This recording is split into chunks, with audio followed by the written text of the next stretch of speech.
right? So we got presence and patience. Patience. Yeah. Patience, Yeah, like just keep what? the Like P- just P's going. patience. That could be good and bad, right? Too much patience. Patience. Well, too much Patience patience. meaning is, what though? What are we talking Patience about? mean giving them time to learn. Don't be quick to fly off the handle. Patience means listening, Mhm. trying to understand, trying to see where they're coming from.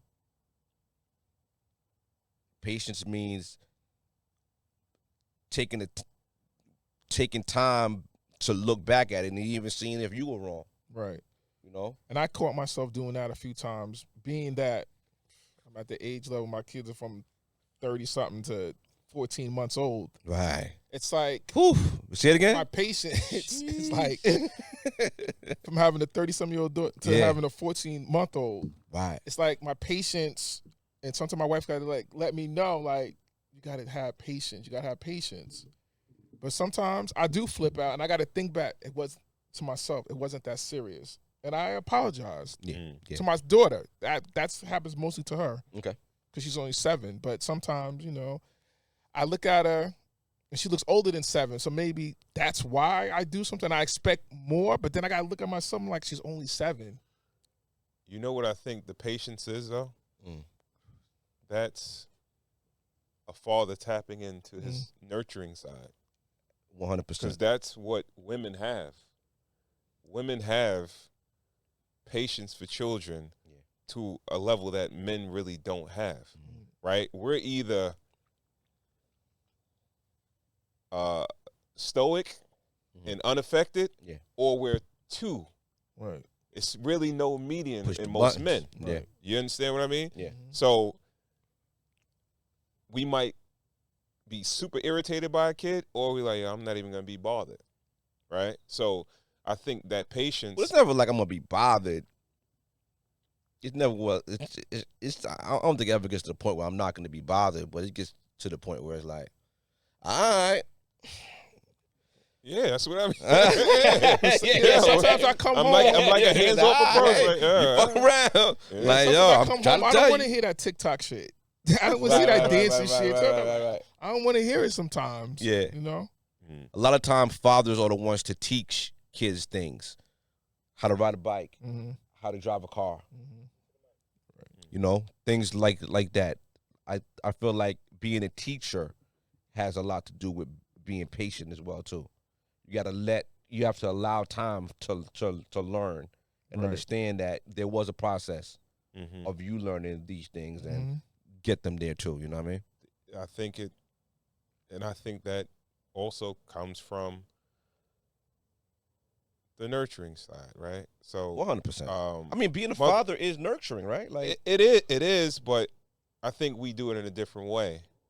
Right. So I think we can kind of waver in that patience, right? So it's like when we were talking about sports one day, and we were talking about how Michael Jordan won't be a great coach or he's not probably a great owner because he can just look at a play and like, yo, I could dunk from the foul line. Why you can't do that? Right. You should be able to do it. I could do it. Yeah. You understand what I mean? Yeah. So a father may see a young son and be like, yo, why you can't get the ball in the basket, man? I could look at me. Yeah. Look, I just swished that. Yeah. What's up with you? Like, why But you can't do it? Remember when I Right. was learning, Exactly. I gotta move in We closer, forget. Right. hit the backboard. You know what I mean? Hit it a couple times. Yeah. Move out a little bit. Work on it. Work on your range. Work on all that. It just doesn't come overnight. You know what I mean? And like you said, the things that we are there to teach our kids Yeah. is sort of different from what the mother teaches, right? The Yeah. mother is probably at the beginning. They're at the beginning. They're Yeah. teaching them how to sit up and eat with a fork and things like that. So it's you're dealing with a baby in a sense, right? So when we get them, when they get outside with us, And it's like teaching sports and activities. Yeah, and you in the things world, like that. yeah. You know what I mean? Yeah.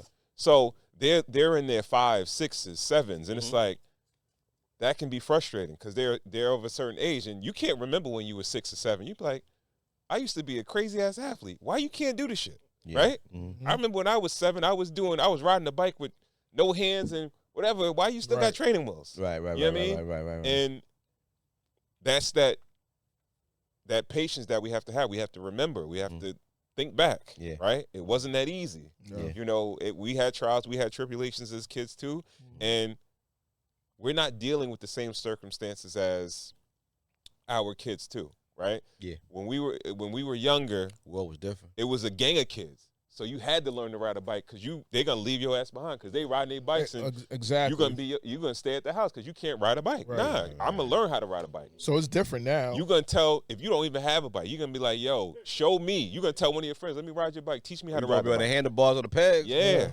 you know what I mean? Your ass So gonna hurt. I think that's the difference. And Word. we live in, kids are not as social publicly, like in the world, but they're social on social media and on the computer. Right. And so when it comes to those activities, they learn them later. Yeah. They're outside later. No. You have to teach them at the same time. You have to keep them out. And that comes from the first point of presence. Yeah. To do that. Can't be lazy, dog. Yeah. Even if you work 60, 65 hours, 70 hours in a week. No, you gotta go. Get out the house.